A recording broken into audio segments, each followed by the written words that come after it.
Well, hello, everybody, and welcome. So happy to have you here with me today. Happy Thursday. And here we are again, right? Another Thursday. So, guys, I am really super excited to be with you here today. I have a very special guest, and that is my very own CPA. Okay, guys, so you are going to absolutely love this conversation. Deepa adds so much value. It is kind of mind blowing. All right. So I'm going to just tell you right away take notes. You're going to get so much value.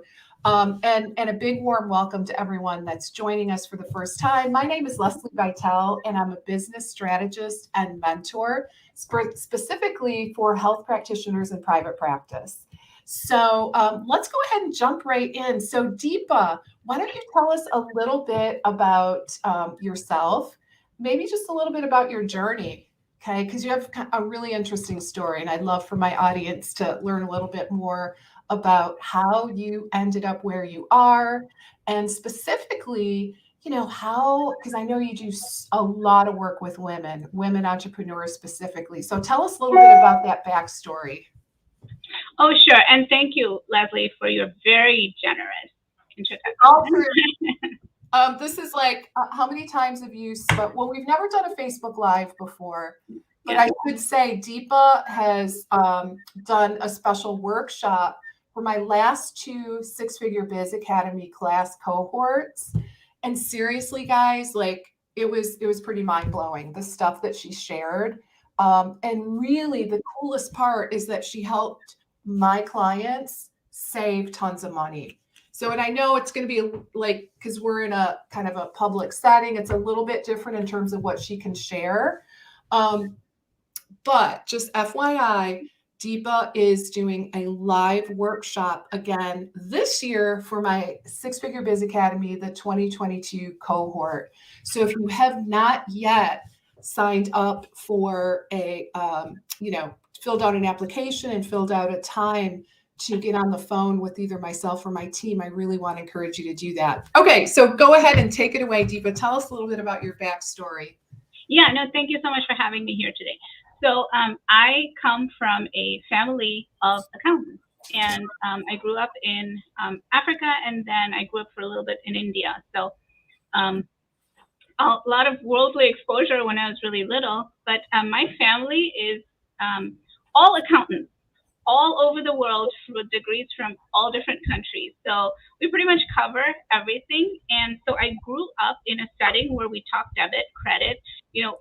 I knew how to read and rip apart and put back a balance sheet together before I started reading trashy romance novels at No 13. way. Are you kidding Like, me? yeah, yeah, yeah. I could rip apart a balance sheet before I even knew what half the teenage stuff was. So That is it was so just cool. natural. That in itself, guys, like really sets her apart.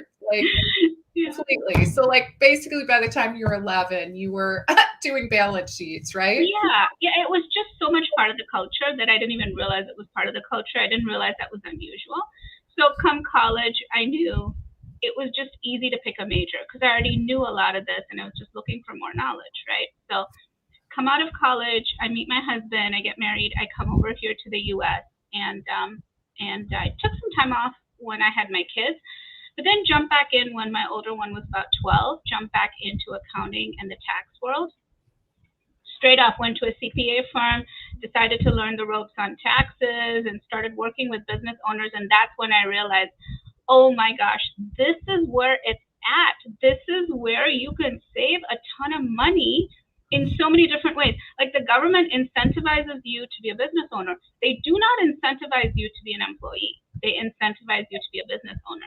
Now, with this more recent president, he took away all deductions for employees and put in a ton of new deductions for business owners in real estate. So anyway, that aside, in my 21 years that I've been working with business owners, I noticed that every time I have a couple sitting in front of me, it was always the man who was talking.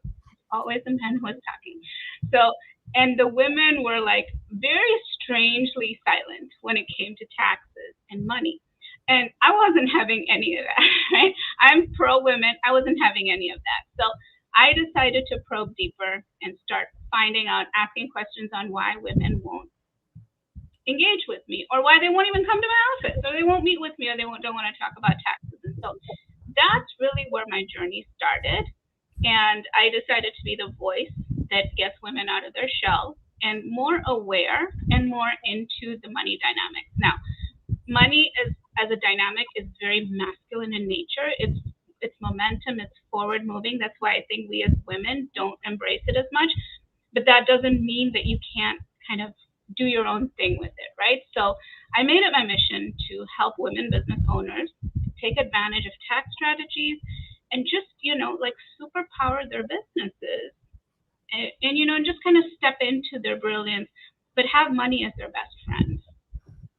I love that. Yeah, and so many women, so many of us kind of grew up in it, certainly in the United States, where the men kind of take care of the money. I don't know. Do you see that even in like the younger people, or more like, like, is there an age delineation where you're seeing kind of a transformation in terms of women, kind of taking on the whole money conversation?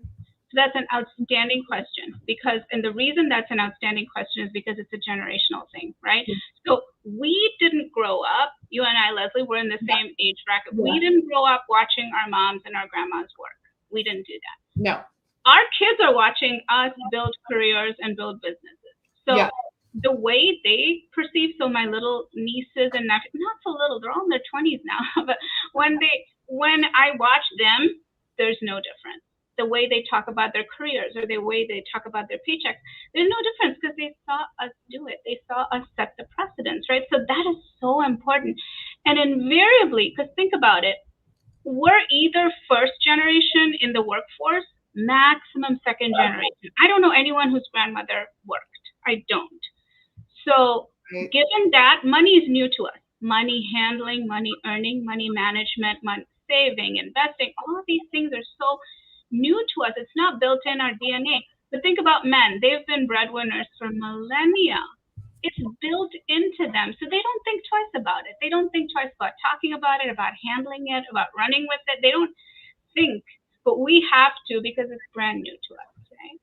Right. Absolutely. So huge. So it sounds like, the younger generation, in part because they've seen, their parents, their moms, maybe grandmas at that generation, right? Yeah. Starting to become more active in the workforce, maybe even running their own business or practice. Right. So thankfully, that trend is shifting for younger women. Thank goodness, right? It is. Like for us, college was normal. Like for my mom's generation, going to college was not a thing, right? They had to fight to go.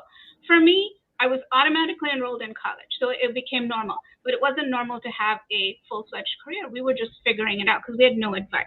Our advice came from our dads, but then our dads didn't face a lot of the gender bias that we face in the workforce, so they couldn't quite advise us really well. But now, when it comes to our kids, they see us breaking all these glass ceilings.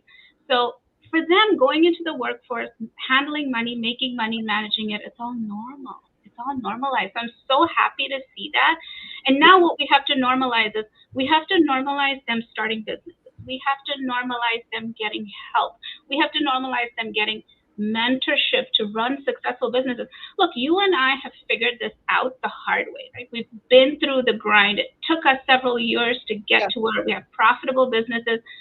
But now we're opening up paths for them to just come in. Like, for example, your Six-Figure Academy. Yeah. You're opening up a path for somebody like a 25-year-old to come in and get your blueprint on how to be successful, make six figures, and I can come and talk to them for an hour about the mistakes not to make once you have your six figures, right? So we're really blazing that path for them. And so I'm proud of that. I'm really proud of that, leaving that legacy. And I'm sure you are too. I am. I appreciate you bringing that up because I think it's honestly, sometimes I forget, right? Like I'm Yeah, so busy, working in the business, helping people that it's really nice to have that little reminder. So thank yeah, you. yeah, Yeah, I mean, and I can definitely say for me personally, so many of my health practitioners across the board, they don't want to be employees, right?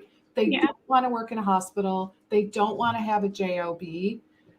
The challenge is that when they got their training, there is zero entrepreneurial business kind of training, right? What we learned is how to do a decent job working for somebody else. Nothing about how to attract clients, right? How to run your own business, how to streamline, how to create systems, how to build a team so you don't have to do it all. So, all of those things are incredibly important if you want to package everything up, all of your skills, and be able to offer it to the public, right? And so that's really what I personally am very passionate about. I agree with that. And so we live in a capitalist economy, right? And Mhm. so capitalism is supposed to promote entrepreneurship. They don't. They don't do that. They Right. promote getting a job. So in school, we're taught to raise our hands, ask permission to go to the bathroom. We're taught to be compliant. So they're breeding a generation of people who will go into the workforce. Well, there's some of us who are already rebellious and who want to do our own thing. And so we go there and do our own thing, but they don't teach you how to do taxes in school. They don't teach. Listen, I need to know how good nutrition. I need to know if my furnace is not working. I need to know how to do my taxes. I don't need geometry, algebra, I don't need any of that. Like that's what I learned, right? So Yeah. yeah, I enjoy working with people to give them the training and the teaching that they didn't get in high school, right? Like how do we why do I do it? How do I do my taxes? You don't know how to. You don't need to know that. That's something that somebody can do for you. But Right. what you do need to know as a business owner is um, what is a good tax strategy for me to have. Like, do I? I'm sorry, that's loud. It's Anyway, okay. do I need to have? Should I be opening an LLC and S corp? Like that's Okay. in your academy. That's like the biggest question that everybody has for me, and that's the biggest question I get. I think it's the number one question I get from any client who walks in the door. So Yeah. there's no right answer to that. That's going to depend on who the person sitting in front of me is, but it's also going to depend on, are you married? Do you have kids? Hmm. Does your spouse have a job? Do you have a spouse? Are you in a co-living arrangement? So then your taxes are going to look different. So, but when you get in down to your business, there is a right answer for you. And the reason it's so important to pick that right answer is because you can save thousands of dollars in taxes by paying someone for a consultation to help you pick the right entity. And when I say thousands, Leslie, I mean thousands. That's not a false, empty claim. It Hmm. truly is a tax plan that's put in place for you so you can follow it easily. And I'm a fan of automation. Like the more things that can be automatic, because we have software now, right? Yeah. The more things that can be automatic, that's what I'm going to sign you up for. I'm not going to sign you up for something that I and my team have to manually sit and do, right? So Yeah. there's so much of information that we are lacking for basic life skills. It's astounding to me how we're not turning out, people who feel like they're ready for life. I didn't feel like I was ready for life with calculus and algebra. I mean, I wish I knew how to build a house, check my furnace, and do my taxes. Oh yeah. You and me both. Yeah. In terms of what you were just talking about, the $1 million question, should I do an LLC or an S corp? Yeah. I can, well, because you're my CPA, what a huge difference that made for me. And this is coming at, I mean, I have actually a lot to share on that topic. Um, Guys, just so you know, we're going to go into a lot more detail on this particular question in terms of the entity, the right entity for you and your business. We go into a lot more detail with Deepa in the Six Figure Biz Academy because it's one of those questions, right, Deepa, that you can't really, like in a public forum like this, you can't really go into as much detail as we can do for example, in the academy. But this is a Yeah. pivotal, absolutely critical decision. And I can definitely speak from experience, coming off, before I met Deepa, I was coming off of a year where I owed a whole bunch of money for taxes. It came out of nowhere. I had no idea. I mean, I suppose I, should have known, right? But I didn't. I didn't know, and it was really quite a big, not a pleasant surprise, right? And then I met with Deepa, and we took a look at my entity and made some changes. And wow, what a difference it's made in terms of savings, right? I mean, really, really significant. So, yeah. Yeah, like I said, so some of these decisions are legal as well. So we always work together. I always work with an attorney because I want the attorney to give you the legal advice. What I can talk about is to the tax aspects of it. So when it comes to taxes, we talk about flexibility of entity. Like just because you have an LLC or an S corp, it's not the end. Like you haven't done what you need to do. That's the beginning, right? Okay. So even the decision on LLC or S corp, that's something you have to discuss with your attorney and your accountant, and then come to a combined decision. And then once you have that in place, the attorney kind of steps out of the picture because their job is done. Now you and I are going to talk about your taxes because that's an every year thing. Sometimes that's an every month thing. And so what we want to do is we want to figure out which is the right tax situation for you. And then what are your goals? Like, do you want to retire in 2 years? Are you going to work for the next 40? Like, if you got that kind of thought through, then we can do what you want. For example, I'll just give you some examples. Once I got a 32-year-old client come to me and she goes, I want to put the maximum money in my 401k. I don't care about anything else. Wonderful. Then guess what? We picked the right entity for that. We set that up for her, and we made sure she got her $55,000 inside of her entity before we talked about anything else. And we got that done, and she was on the launch model, so we got that done pretty quickly. And then we talked about other things. And so then there's another client who came to me and said, I want to set up 10 locations. I don't want to talk about anything else until I have 10 locations of my company. Great. So then you have to accumulate cash. You've got to have banks on your side to give you credit. So, everybody's situation is different. But when you know where you're going, then the tax strategy can be put in place to help you, right? Mm-hmm. So, and sometimes when people don't have that clear direction, they just want to work with people. They just want to serve people. They want to impart their knowledge and help people. And I kind of give them a roadmap. Like, you can go down this path.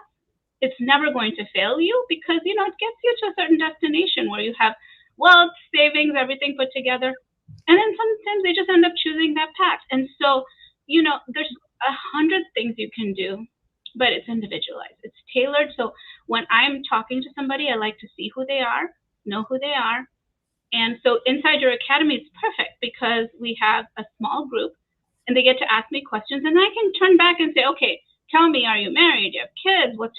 And then you can give them kind of a little bit more tailored advice, which is then what's going to really, create those massive savings for them. Yeah. And I do remember in last year's, in 2021's cohort, pretty significant changes that were made to save money on taxes as a result of your workshop. So I remember I remember that call so well because there were people on that call that were like, well, this is unacceptable.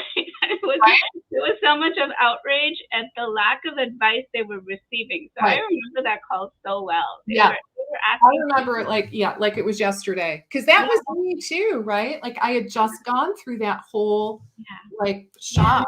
And so I really do understand how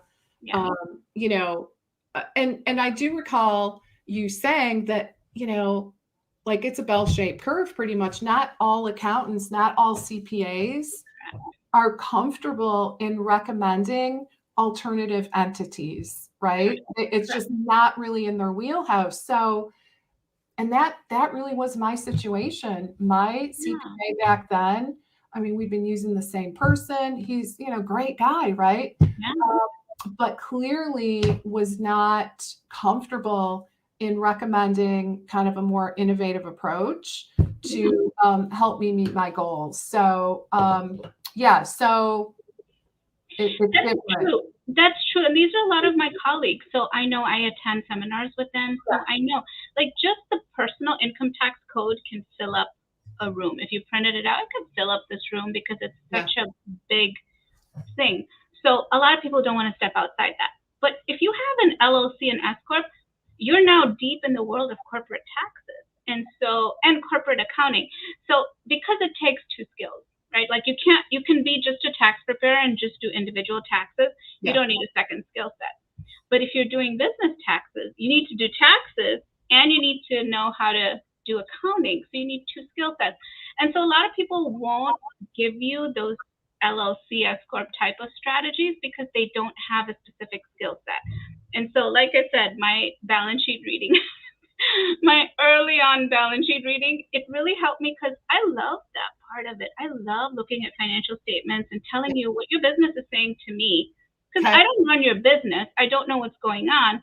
But I do, I can look at your accounting statements and go, the business is telling me this. Are you feeling that? Like, are you feeling a cash shortage right now? Or did you have a really good year, but you found out that all your money went away in contract labor? Like, I can tell you all of that, and you can nod your agreement because it says so here, even though it may not have crystallized in your thought process.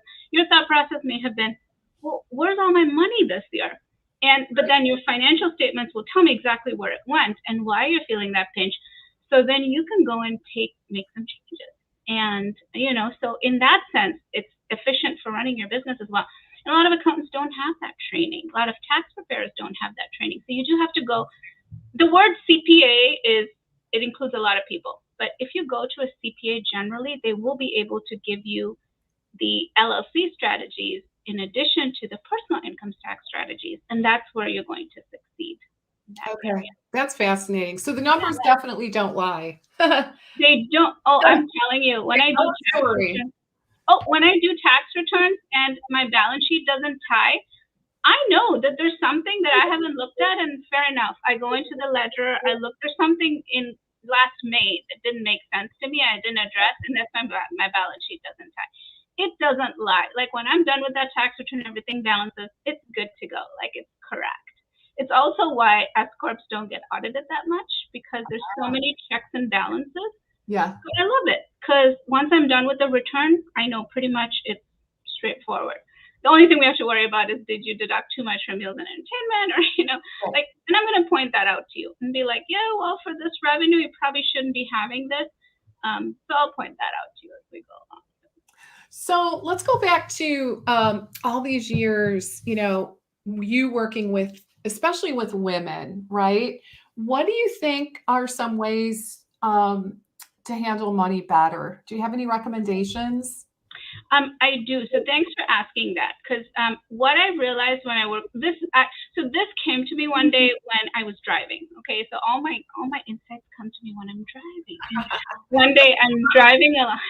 Like a lot of people have their insights in the shower. For me, it's driving. So I'm driving somewhere, and it was a long drive, and I realized that we have no role models for money, right? And if you we're constantly coming up against things like Bridgerton and stuff. For the Victorian era, like Downton Abbey, we see what life was like back then.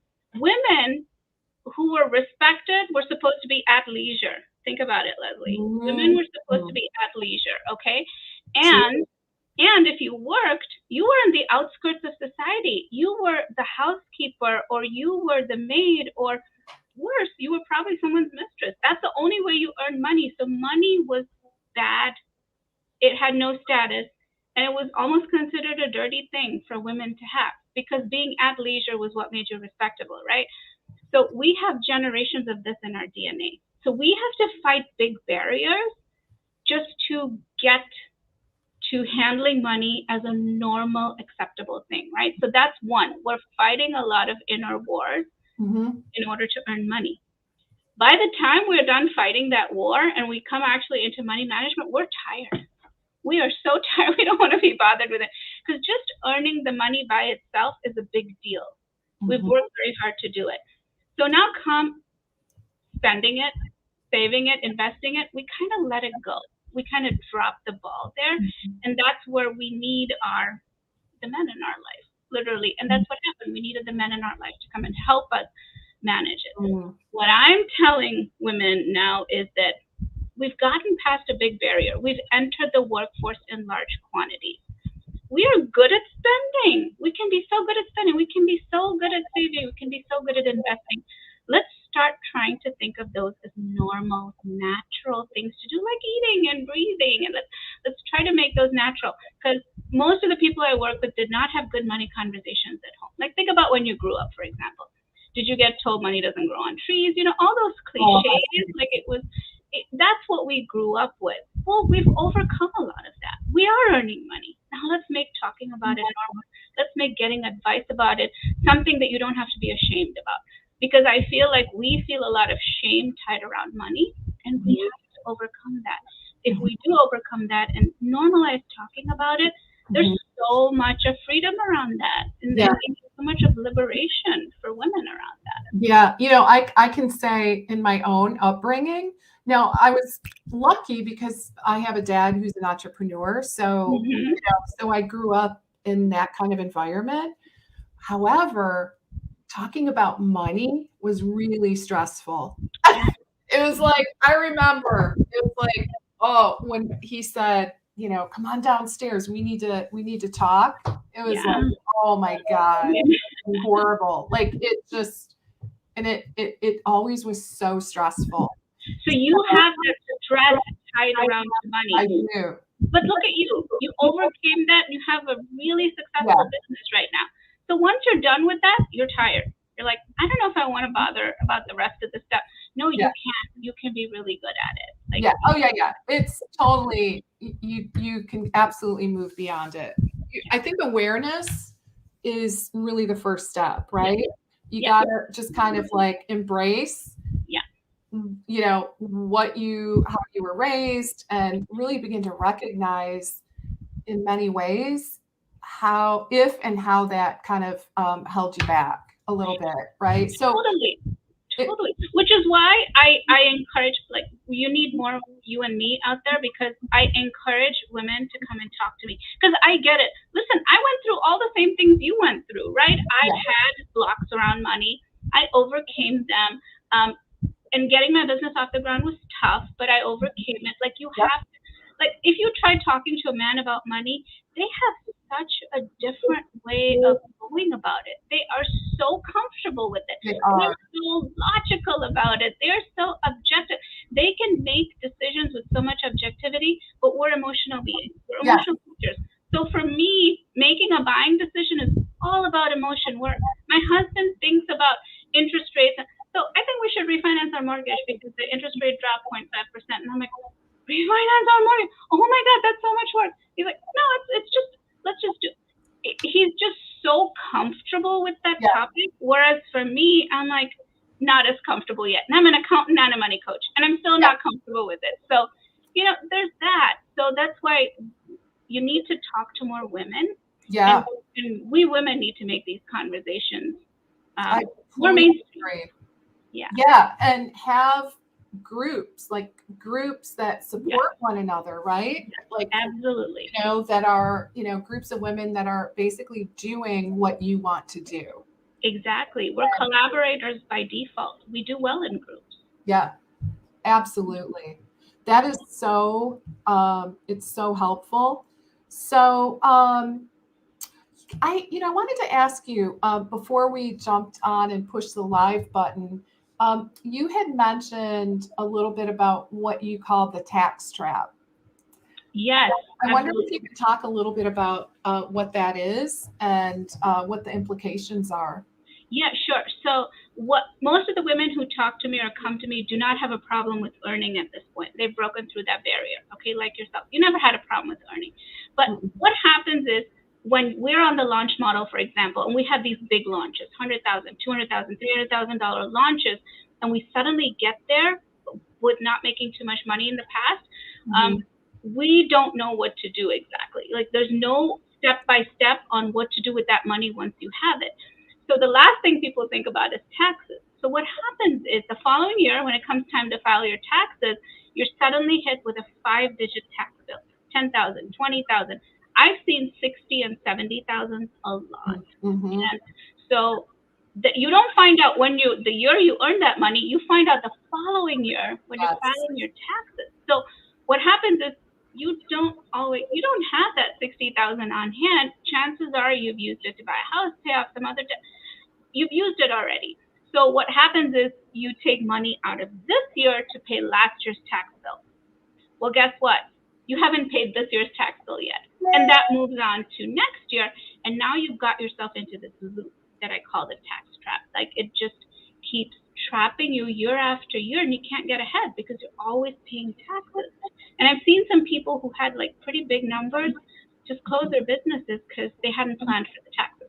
So my point is, for people like in your academy who become very successful very fast, start setting aside money for taxes. Pick a percentage, 20, 30, pick a percentage and start putting that aside so you don't get caught in the tax trap and you can actually build financial freedom. So important to plan ahead. Yeah, absolutely. Speaking of which, what can you speak at all to maybe some tax write-offs that our audience may not be aware of? Is that a topic you can touch on? Yeah, sure. There's many things. Well, I'm not sure if they're not aware of these things, but generally an expense is defined as something that you need in the ordinary and necessary course of your business. So what happens there is that it opens up a bunch of things that you could write off that you may have not known that you could. For example, any kind of education that you get, any kind of your academy, for example, most people may not know that's a tax write-off, but if you're going to get that education to run your business, that's a write-off, right? So, and things like, I don't know, your equipment, for example, for specialized equipment, a photographer can write off their camera. For me, that's tax software. For you, that may be something else. But anything that's very specific to your industry that you need in order to run your business that someone else may not need in order to run theirs, that's a write-off for you. Then we make sure that people record their mileage and their cell phone usage because we're using our personal cell phones for business.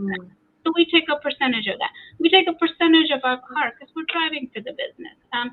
So there's so many things to go over, but specifically for your business, there's going to be things that you haven't realized are a deduction for you that may not be necessarily a deduction for someone else.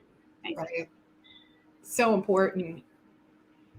Yeah, let's take a quick look at some of our comments. All right. Single mama, business owner, much more. Yeah, right. You kind of have to be in that situation, right? Yeah, absolutely. Be more money minded and want to have full control and to grow. Incredible. And then, so guys, sorry, I can't see, I don't know your names, just the way, Facebook protects privacy. So, okay. I think this is our same person. However, when I was married, I was 0 in finances and tax. Okay. Maybe having spouse who does everything while you're focusing on raising baby. Yeah. Maybe one less task. That's really true. Oftentimes when the kids are little, we're like, just take over, pay all the bills, do all that. And yes, I've done that too. When I had kids, and my husband, he's so much more comfortable with the finance management than I am. But then I'm an accountant. I have to teach myself. But true, even though he's not in the finance field, he's so much more comfortable around money. It's a fact. It's just a fact. Yeah, absolutely. And investing and all that. Okay, so this must be someone, I don't know who this is exactly, but I'm guessing it was someone that maybe was in our Six Figure Biz Academy last year and recognizes Deepa. So awesome. Good to see you guys again. Great. Is there anything else that anything else that you'd like to add, Deepa? So I would like to tell all women that this is not rocket science, it's just numbers. And we are all smart around numbers. Just as we are smart around words, we're smart around numbers. It doesn't have to really hurt or anything. Just go for it. Okay. Yeah. Hey, Karen. So this was Karen. Karen was, so she was in the academy last year, and she says her income really jumped up this year. Bravo. So happy for you. And she's finding herself really scrambling to figure everything out. Okay. Yeah. Because with increased income comes, you know what? More the T word, right? Yeah, right. So yeah. There's things that you can do. And honestly, guys, just like I shared last year, like in a lot more detail in the academy, I mean, I'm like the poster child, right? Yes. Seriously, I came to the table like I was that person. Like I had this huge tax bill. I was not expecting it. It really, really took me off guard. And then, frankly, Deepa and my attorney, so we did just what Deepa is recommending. We, had a joint meeting and decided what was best for me. And that's really, I think, obviously the best route to go, because there are a lot of different considerations. And Leslie, you said yes to everything. So that's to your credit. Because anytime I go, Leslie, shall we do this? She's like, yes. You won't even let me finish my sentence. That's to your credit, right? Because you're saying yes to yourself when you're saying yes to those things. Yeah, I mean, I guess I'm wired that way, right? Like, let's do it. Let's do it. There's always like a sense of urgency, like, yes, let's do it now. So let's see. Okay, so this is Karen again. In the academy, it made me really aware of the financial support we would need when our income would go up, and that was really helpful. Thanks for that, Karen. Yeah, and that's the beauty, right? I mean, honestly, people that go through the academy, the Six Figure Biz Academy, their revenues go up, right? Like that's what it's designed to help you to achieve. And I bring Deepa in like around 3/4 of the way through, when all of a sudden you're like, oh, whoa, like I'm making more money. I need to be much more strategic in terms of what I'm doing with this money, so that, just to kind of reduce that tax burden and just be strategic. Yeah, exactly.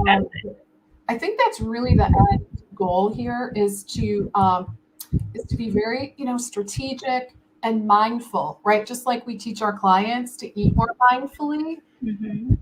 There's a lot of overlap with mindfulness, guys. And I would say, when it comes to spending money, managing money, I mean, I do see a lot of overlap, kind of ironically, with mindfulness and intentionality, right? Usually, Leslie, women need me when they've started earning. So you help them with that first phase. But when they come to me, they don't come to me because they have trouble earning. They come to me because they've earned and now they don't know what to do next, right? Yeah. So then I guide them through spending, saving, investing. So then you have the full spectrum around. Exactly. And that's what we want. So awesome. Is there anything else that you'd like to add? Women, we're all going through this journey together, right? All women are going through this journey together. And we have to define how we're going to do money our way.